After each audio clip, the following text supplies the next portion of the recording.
Olá, você que me acompanha aqui no canal no YouTube, no meu canal, seja muitíssimo bem-vindo, bem-vinda, filho, filha, que satisfação ter você aqui, que bênção poder contar com a sua presença, com a sua sintonia.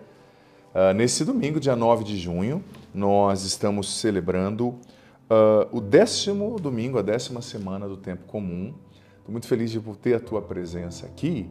E quero convidar você que é novo, nova, se inscreva no canal para você fazer parte da nossa família, ative o sininho das notificações e deixa também já o seu joia, seu like, sua curtida nesse vídeo, tá bom? Escreve aqui nos comentários as suas intenções, seus pedidos de oração que o Padre vai rezar por tudo isso.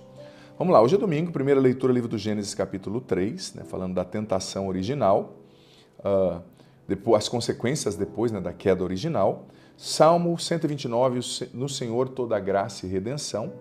Segunda leitura, segunda carta de São Paulo aos Coríntios, capítulo 4, falando ali sobre o homem interior, A gente tem que mirar o que é invisível e não as coisas visíveis. E por fim o Evangelho. Marcos, capítulo 3, versículos do 20 ao 35. Naquele tempo, Jesus voltou para casa com seus discípulos. E de novo se reuniu tanta gente que eles não podiam sequer comer. Quando souberam disso, os parentes de Jesus saíram para agarrá-lo, porque diziam que estava fora de si. Os mestres da lei que tinham vindo de Jerusalém diziam que ele estava possuído por Beelzebu e que pelo príncipe dos demônios ele expulsava os demônios. Então Jesus os chamou e falou-lhes em parábolas. Como é que Satanás pode expulsar a Satanás? Se um reino se divide contra si mesmo, ele não poderá manter-se. Se uma família se divide contra si mesma, ela não poderá manter-se. Assim, se Satanás se levanta contra si mesmo e se divide, não poderá sobreviver, mas será destruído. Ninguém pode entrar na casa de um homem forte para roubar os seus bens sem antes o amarrar. Só depois poderá saquear sua casa. Em verdade eu vos digo, tudo será perdoado aos homens, tanto os pecados como qualquer blasfêmia que tiverem dito. Mas quem blasfemar contra o Espírito Santo nunca será perdoado, mas será culpado de um pecado eterno. Jesus falou isso porque diziam, ele está possuído por um espírito mau. Nisso chegaram sua mãe e seus irmãos, eles ficaram do lado de fora e mandaram chamá-lo. Havia uma multidão sentada ao redor dele. Então lhe disseram, tua mãe e teus irmãos estão lá fora à tua procura. Ele respondeu, quem é minha mãe e quem são os meus irmãos? E olhando para os que estavam sentados ao seu redor, disse, aqui estão minha mãe e meus irmãos. Quem faz a vontade de Deus, esse é meu irmão, minha irmã e minha mãe. Palavra da salvação, glória a vós, Senhor. Veja bem, nesse domingo esse evangelho é repleto de muitos detalhes. Eu vou tentar falar sobre todos. Primeiro momento, se reuniu, Jesus voltou para casa, muito possivelmente aqui para Cafarnaum, e se reuniu tanta gente que eles não podiam nem sequer comer, Muita gente precisando de cura, precisando do anúncio da palavra de Deus, precisando de libertação. Então, os parentes de Jesus, ouvindo isso, vendo isso, sabendo disso, saíram para agarrá-lo, porque diziam que ele estava fora de si. Por quê? Porque as pessoas vinham atrás dele, porque ele se dedicava à missão, É uma incompreensão muito grande. Jesus foi mal compreendido. E os parentes deles, veja bem, o estavam incompreendendo, Estavam compreendendo Jesus mal, porque Jesus estava se dedicando à sua missão, Era uma missão intensa. Jesus dava o seu sim, dava o seu melhor para a sua missão, Essa intensa missão de evangelizar, e muitos dos seus parentes não entendiam. Por que ele fica sem comer? Por que tanta gente está atrás dele? Por que ele não volta a ser igual a nós? A gente fica por aqui, a gente come churrasco, a gente não vai tanto à missa, a gente não reza tanto, a gente não leva tão a sério a religião, Talvez você que começou a se converter mais, você está sentindo isso na sua família. Ué, você está fora de si? Por que você vai tanto à missa? Por que você não bebe mais como você bebia antes? Por que você não fica mais sem ir à missa? Por que você não conta mais as piadas maliciosas? Por que você não trai mais? Por que você não usa mais droga? Por que você não bebe mais? Você está fora de si, todo mundo faz assim, a nossa família é assim. Mas às vezes Deus te chama a ser diferente. Deus te chama a quebrar a cultura familiar para obedecê-lo. Porque o Evangelho está acima da sua cultura familiar, está acima, com todo o respeito, da sua família. Quem ama o seu próximo, seu pai, sua mãe, mais do que a mim, não é digno de mim, disse Jesus, né? Então, às vezes, a gente incompreende também pessoas que têm um chamado específico. Por exemplo, tem muitos padres, mas tem padres, venhamos e convenhamos, que têm chamados, vocações, dons específicos, especiais, que vão exigir deles mais dedicação, mais entrega, sabe? Mais tempo fazendo certas coisas. A gente tem que entender a missão de cada um, o dom que Deus deu a cada um. Depois, os mestres da lei, olha só que triste, eles tentaram dissuadir a multidão que Jesus não era bom.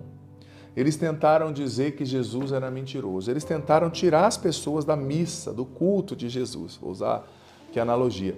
Como eles não conseguiram, eles começaram a inventar calúnias a respeito de Jesus, né? E a calúnia é o último estágio desse ataque ardiloso, desse ataque atroz, né? É o último estágio. Às vezes, quando você tem ciúme, a pessoa tem ciúme de alguém, ela quer ser igual àquela pessoa, ela não consegue lidar com aquela pessoa, aí ela começa a inventar calúnia, né? É o último estágio dos ataques espirituais, dos ataques, sabe, à reputação, à integridade de uma pessoa. Então eles não conseguiam vencer a sabedoria de Jesus, então começaram a dizer, olha, ele tem um demônio. Ele está expulsando muitos demônios aí, é porque no fundo, ele está trabalhando para o príncipe dos demônios. Opa, uma acusação muito séria, né? Jesus não demonstrou nada disso, né? Ele era íntegro, ele era o Filho de Deus. Então Jesus começou a dizer, olha gente, vocês estão mais do que equivocados. Porque se eu estou a serviço do demônio, e o demônio está lutando contra si mesmo, ele vai ser destruído. Toda casa na qual há divisão vai ser destruída, toda a família. Então Jesus ele já refutou o argumento daqueles homens, sabe, ali insensatos, mas também ele nos deu uma grande lição. Onde há divisão, Deus não pode agir. Onde há divisão, a família é destruída. Onde há divisão, a paz vai embora. Você que é casado, seu marido não é seu concorrente, casada. Sua esposa não é sua concorrente, seu marido não é seu concorrente, vocês são um time. O diabo trabalha para dividir os casais dia e noite, porque dividindo os casais eles fragmentam a família. Os filhos, sobretudo mais novos, quando percebem que há uma divisão, eles vão tomar vantagem disso, para ter o que eles querem, vão jogar o pai contra a mãe, porque daí ninguém diz não para nada, um quer ser legal para ser melhor que o pai, outra quer ser legal para ser melhor que a mãe, né? Eles começam a competir, né? O casal, digo. Então, a educação das crianças fica deficitária. A divisão, gente, é sempre uma obra do mal. O diabo trabalha para dividir, o Espírito Santo trabalha para unir. Eu já disse isso aqui. Então, às vezes, até você na igreja, na sua família, você acha que está fazendo uma coisa certa, você está denunciando o que está errado. Mas, filho, filha, não seja um instrumento de divisão. Não seja um instrumento de divisão. Deus não quer que você e eu dividamos. Ele quer que nós sejamos instrumentos de comunhão, de reconciliação, de perdão. As falhas acontecem, mas é possível recomeçar e é preciso recomeçar.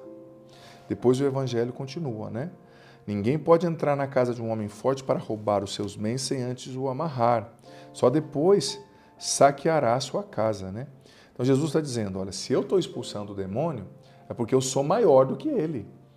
E ele é obrigado a me obedecer. Então vocês estão cometendo um pecado grave. Depois Jesus fala sobre o pecado contra o Espírito Santo, né? Depois Jesus fala sobre o pecado contra o Espírito Santo. Quem cometeu um pecado contra o Espírito Santo não vai ser perdoado. Eles estavam cometendo esse pecado de atribuir ao diabo aquilo que é de Deus, né? Pecado gravíssimo. Jesus disse, eu sou mais forte, né?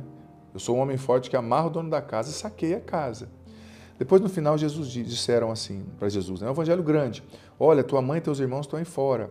E Jesus, olhando ao seu redor, disse, aqui estão minha mãe, meus irmãos, aquele que faz a vontade de Deus é meu pai, minha mãe e meus irmãos. Jesus não estava desprezando a sua família. Ele estava no meio da sua atividade e com desapego, porque ele era o Filho de Deus realizando a sua função, sem desrespeitar a sua família, ele ampliou o conceito de família. Porque ele está dizendo, olha, família para Deus não é só aqueles que têm uma consanguinidade com você. A família é a família da fé, é a família daqueles que obedecem, é a família daqueles que fazem a vontade de Deus. Quem faz a vontade de Deus, né? Esse é meu irmão, minha irmã, né? Meu pai. Então, Jesus está ampliando o conceito, sabe, de família, dizendo, olha, não só aqueles que nasceram junto comigo, que cresceram comigo, e ali irmãos, né? Muito possivelmente estava falando dos primos, porque naquela época o hebraico era uma língua pobre de substantivos, né? Eles não tinham muitas palavras para descrever as coisas. Então, tudo que era parentela era chamado de irmão, né? Então, provavelmente ele estava falando dos seus primos, a parentela como um todo, né? Mas ele disse, olha, o meu irmão, minha irmã, minha mãe é quem faz a vontade do Pai. Quem faz a vontade do Pai é membro da minha família, ainda que não tenha o meu sangue. Se você faz a vontade do Pai, você é membro da minha família. Enfim, lutemos para ser membros da família de Deus, porque que honra, né? Lutemos para ser membros da família de Deus e, consequentemente, para sermos herdeiros de toda a herança, né? Que em Jesus nos foi prometida. O Senhor esteja convosco, Ele está no meio de nós. Desça sobre vós, sobre a água que vós apresentais, permaneça para sempre. A bênção do Deus Todo-Poderoso, Pai, Filho e Espírito Santo. Amém. Digita aqui agora, eu quero ser da família de Deus, eu quero ser da família de Deus. Nossa frase de hoje, testemunho público de fé. E comenta aqui embaixo, nem que seja em poucas palavras, o que você entendeu desse evangelho, dessa reflexão, o que ficou forte para você, tá bom? Deus ilumine você. Ótimo domingo.